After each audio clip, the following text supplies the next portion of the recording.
Good morning student. आशा करते हो आप सब बहुत अच्छे होंगे। मेरा नाम है दीपक। मैं आपके अपने चैनल दीपक चहल में आप सभी का स्वागत करती हूँ।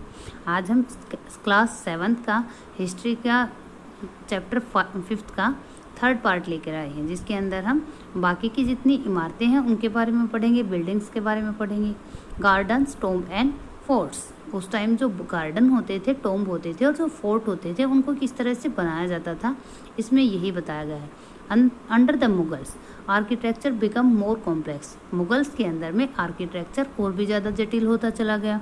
Babar, Humayun, Akbar, Jahangir and specially Shahjahan were personally interested in architecture.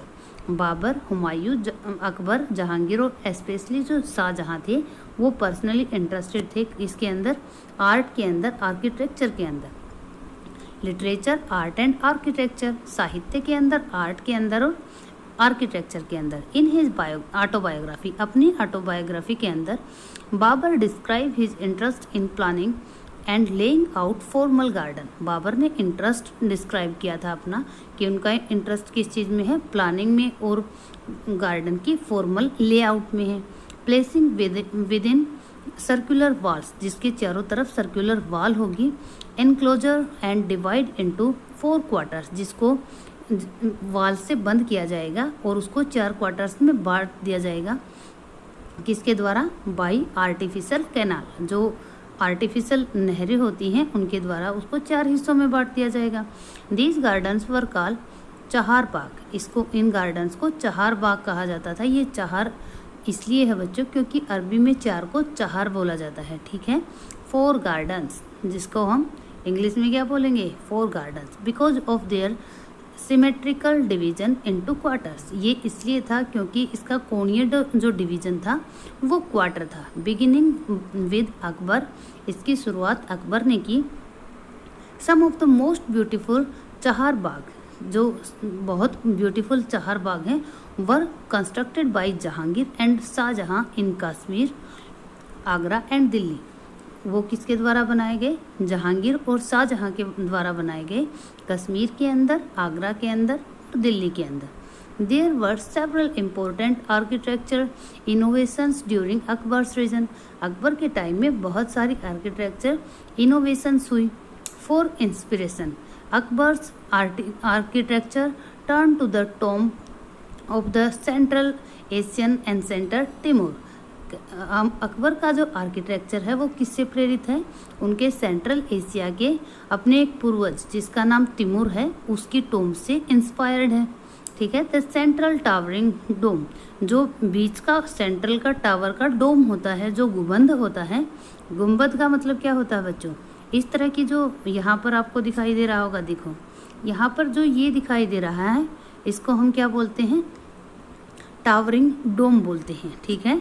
And टाल गेटवे, और जो बड़े बड़े गेटवे हैं उनको हम क्या बोलते हैं? पिस्तक बोलते हैं।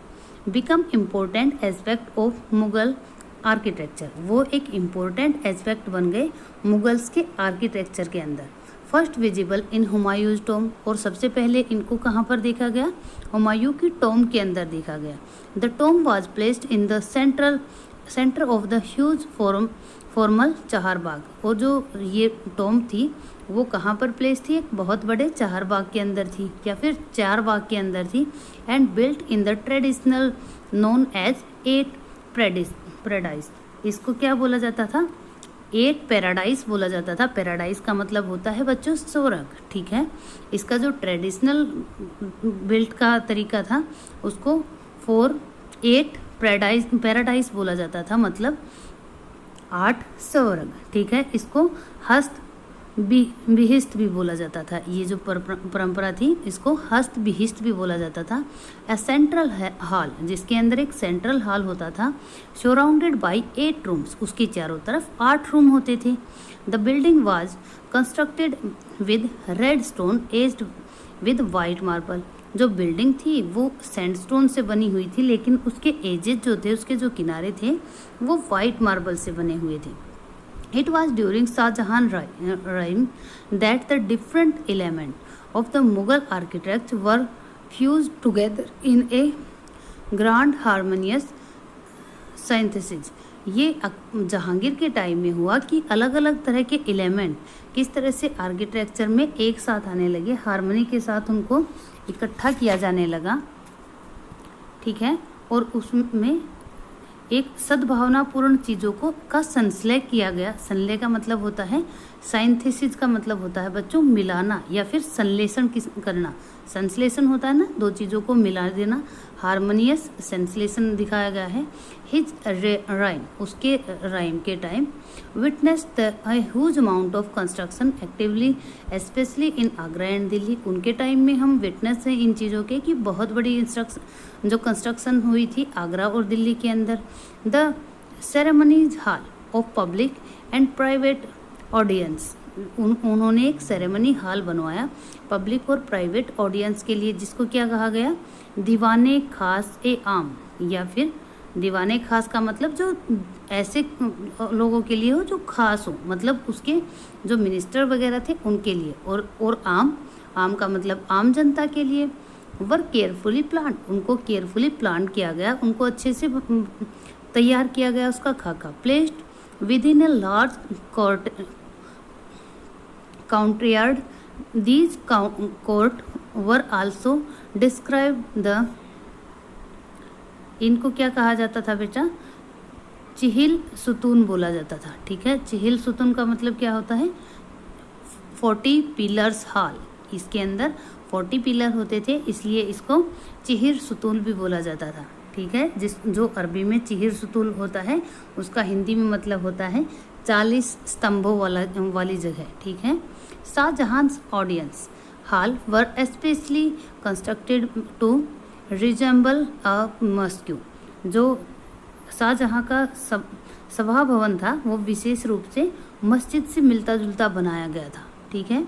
द पेडेस्टल, जो उसका सिंहासन था, जो on which his throne was placed, जो पेडेस्टल का मतलब जहाँ पर सिंहासन रखा जाता है, जो मंच होता है, ठीक है, उस जिसके ऊपर सिंहासन रखा गया था, was placed with frequently describe as the किबला, वो इस तरह से बनाया गया था जैसे वो किबला को रिप्रेजेंट कर रहा हो।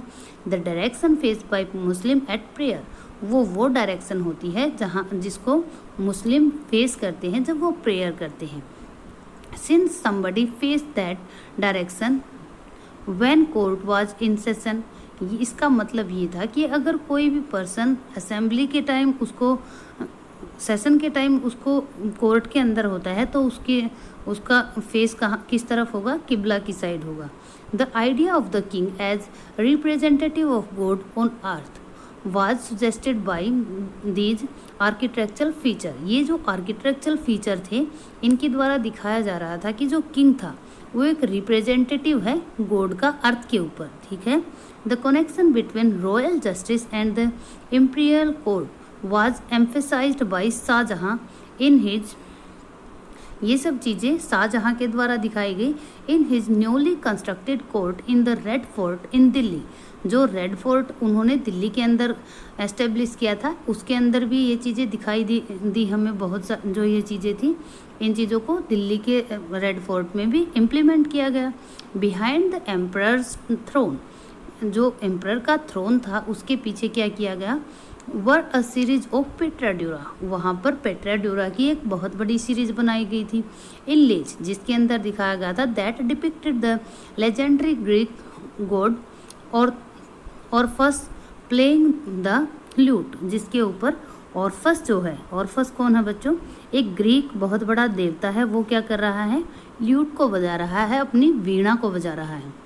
It was believe that Orpheus music could काम फरसियस बीस्ट, जो ऑर्फस, ये बिलीव किया जाता था कि ऑर्फस का जो म्यूजिक है वो बीस्ट जो जानवर होते हैं उनको भी शांत कर सकता है। अनटिल दे को एग्जिस्ट टुगेदर पीसफुली, और वो एक साथ शांति से रह सकते हैं सारे के सारे बीस्ट तक, ठीक है।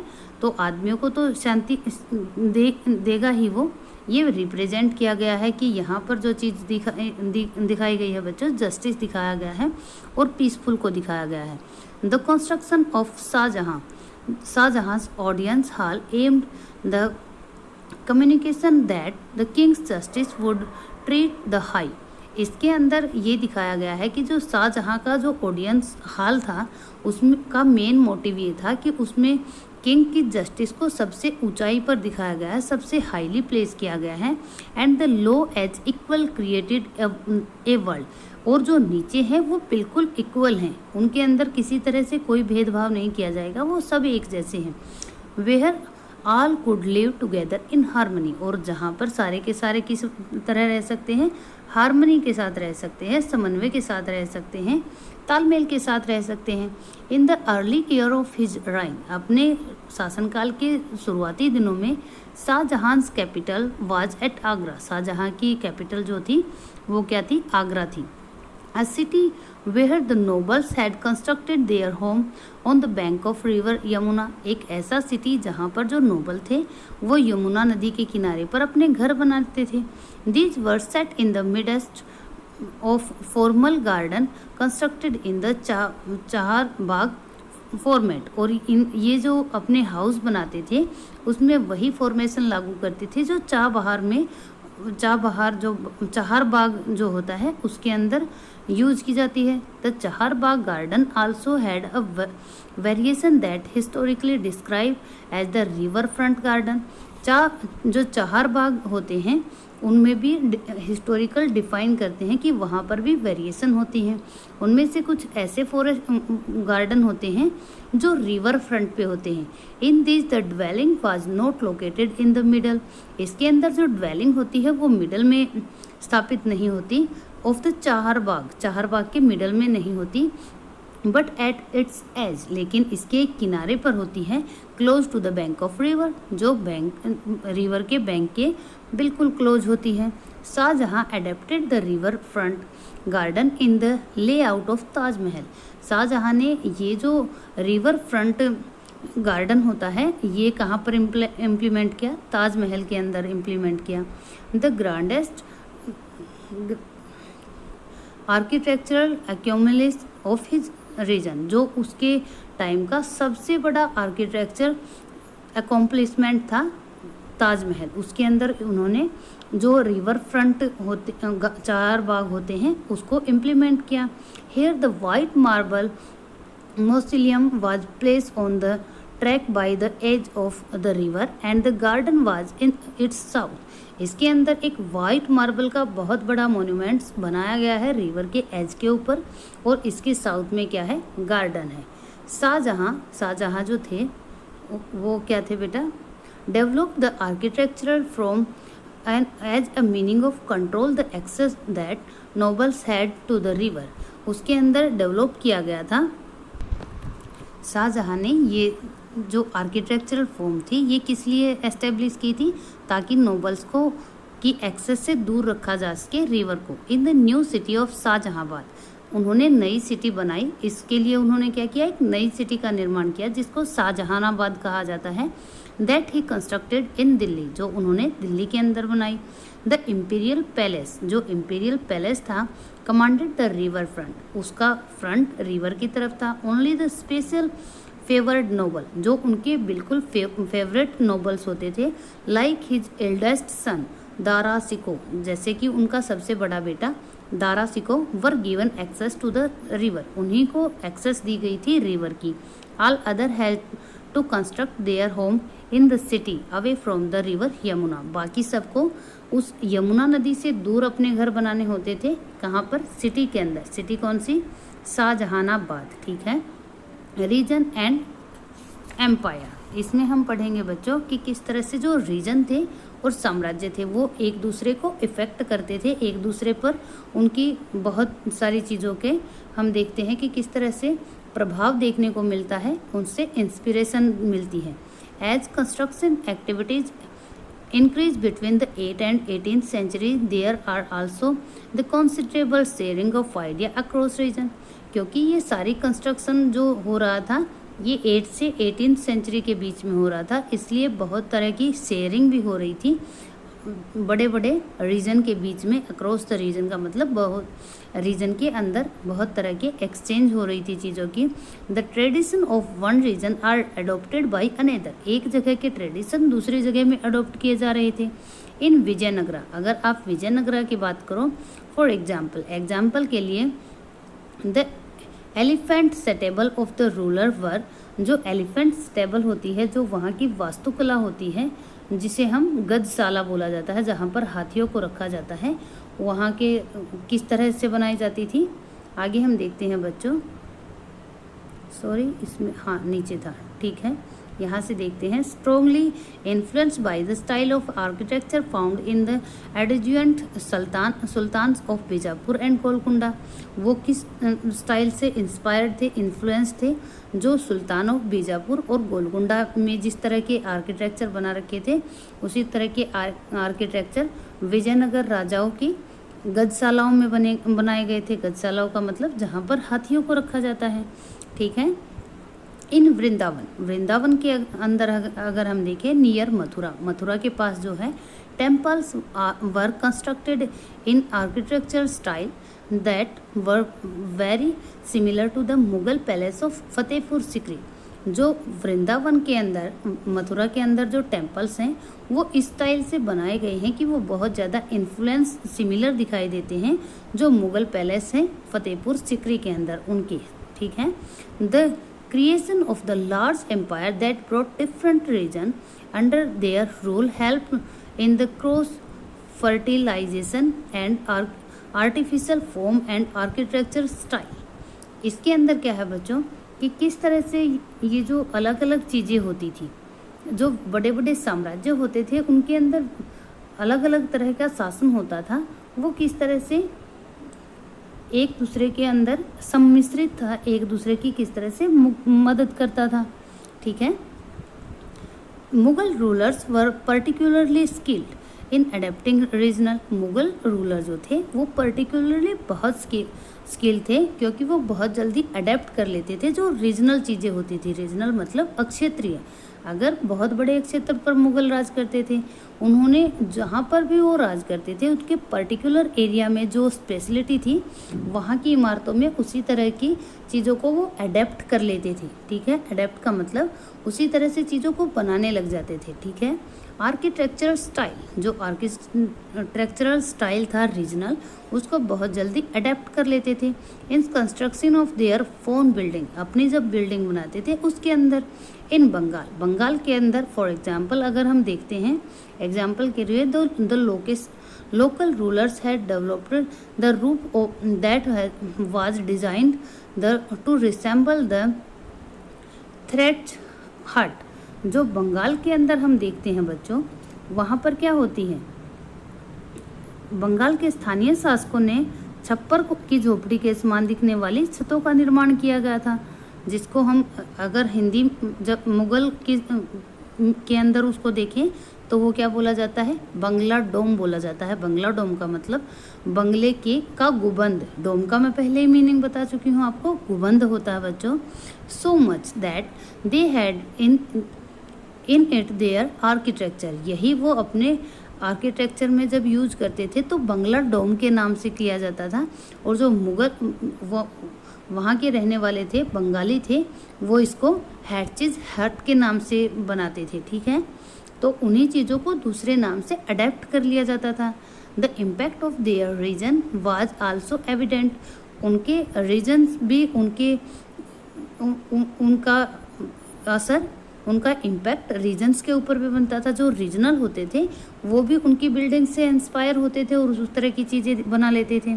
इन अकबर्स कैपिटल एट फतेहपुर सिकरी, अकबर की जो कैपिटल है Fatehpur Sikri, many of the building shows the influence of the architectural style of Gujarat and Malwa. उनके अंदर बहुत तरह के डिजाइन देखने को मिलते हैं जो कहाँ से रिलेटेड हैं, गुजरात और मालवा का प्रभाव हमें उनके ऊपर दिखाई देता है।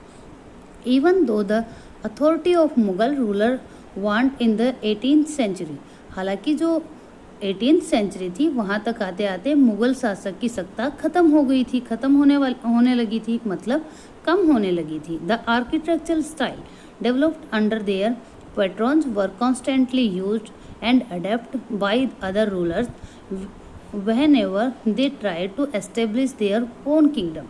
लेकिन उनका जो स्टाइल था, उनका जो आर्किटेक्चर स्टाइल था, वो तब भी जो उनके उसके उनके अंडर थे वो निरंतर उनको प्रयोग कर रहे थे और अपने राज्य के अंदर जो वो राजधानियाँ बना रहे थे उसके अंदर उनको अच्छे से एस्टेब्लिश कर रहे थे, मतलब उन्हीं को फॉलो कर रहे थे। जब वो अपने खुद की किंगडम बनाते तो उन्हीं को अडेप्ट कर दे कॉन्स्टेंटली अटेम्प्ट करते थे उनको। ठीक है, ओके बच्चों, आशा करती हूँ आपको बहुत अच्छा लगा होगा। अगर अच्छा लगा है तो वीडियो को लाइक करना बिल्कुल भी मत भूलना बच्चों। ओके बच्चों, bye bye, have a nice day.